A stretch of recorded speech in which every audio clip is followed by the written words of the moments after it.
welcome back to Fifth Gear. Ladies and gentlemen, it is with extreme excitement that I introduce you to the most potent Rolls-Royce ever made, the Wraith. It's the sportiest, most high-tech Rolls-Royce in history. The spirit of ecstasy needs to hold on tight. She's sitting on a 6.6-litre twin-turbo V12 with supercar acceleration. Rollers have always been cars that were best enjoyed from the back seat, but the Wraith is different. It claims to offer the most powerful and involving driving experience of any Rolls-Royce. So let's crack on and see if it lives up to such tremendous billing. Rolls is owned by German manufacturer BMW, but the British traditions remain. There are still rear-hinged coach doors and open poured wood angled at a precise 55 degrees.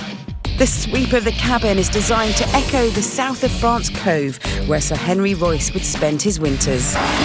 Everything in here is as opulent and as indulgent as you would hope from a Rolls-Royce. From the carpet that is so deep you could lose your butler in it, to the starlight headliner that you can have in any constellation of your choosing. There's nothing in here that hints at the sheer firepower on offer up front until you press this button.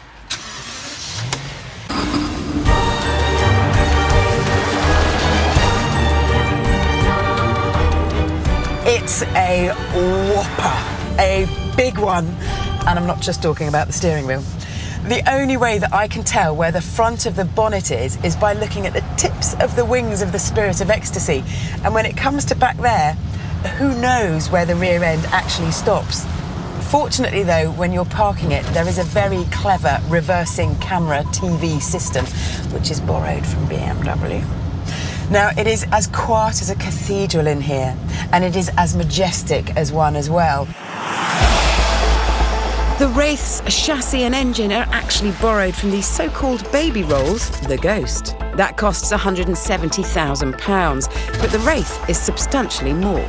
This costs £245,000, and that puts it into Ferrari territory. The FF is just slightly cheaper. The other big rival is Bentley. The Continental GT is £100,000 cheaper. The Wraith is more of a GT car than the raucous and racy Ferrari, and it is definitely more classy than the brassy Bentley. The Wraith is a far more cosseting experience than its rivals, but one of its biggest selling points, hidden amongst the veneer and hide, is its onboard technology. Its entertainment system is impressive. It's got 18 speakers, 2 of which are exciter speakers in the roof, which beefs up the sound. It's got handwriting recognition for the sat-nav. But the big breakthrough is the transmission. The 8-speed gearbox can see into the future. The satellite-aided transmission uses GPS to read the road ahead, anticipating corners and hills to make sure the car is always in the right gear at the right time. It eliminates the unnecessary changes you sometimes get with automatics and should make power delivery totally seamless. Well, let's see if it can keep up with my demands. So a blind corner for me here, but I don't know what gear I need, but the car clearly does. I've braked a little bit, but the gear hasn't changed, so I'm still in the gear with big grunt to take me up. And then I'm off the throttle a bit, the gears change up so I can have a comfortable cruise on a relatively straight piece of tarmac. And then when I come to a corner again, yep, the car's kicked down. It is working out what gear I need incredibly quickly, more quickly than I could even think. It's very, very clever, but I'm a driver and I would like to be in control of my gears, and I feel like I need some flappy paddles. But that's just me.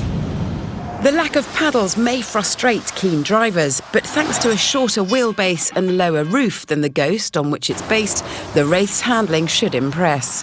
But let's not kid ourselves. This car weighs 2.5 tons. It is never going to be as agile as a thoroughbred supercar. But chuck it into a corner and there's not much roll. Surprising for a roller. The suspension has been tweaked sufficiently to keep the body as flat as can be. The steering weights up the faster you go, and it is very easy to place it precisely round the bend. After a day on these Austrian roads, though, it's clear the Wraith's engine and steering aren't as responsive as the similarly priced Ferrari FF, and its handling isn't as sporty as the £100,000 cheaper Bentley Continental GT. But its level of luxury is on a different planet, and this is the best Rolls-Royce to experience from behind the wheel. It may not be a beautiful car, but it is a magnificent one, and it makes an event out of arriving and departing, as well as the bit in the middle.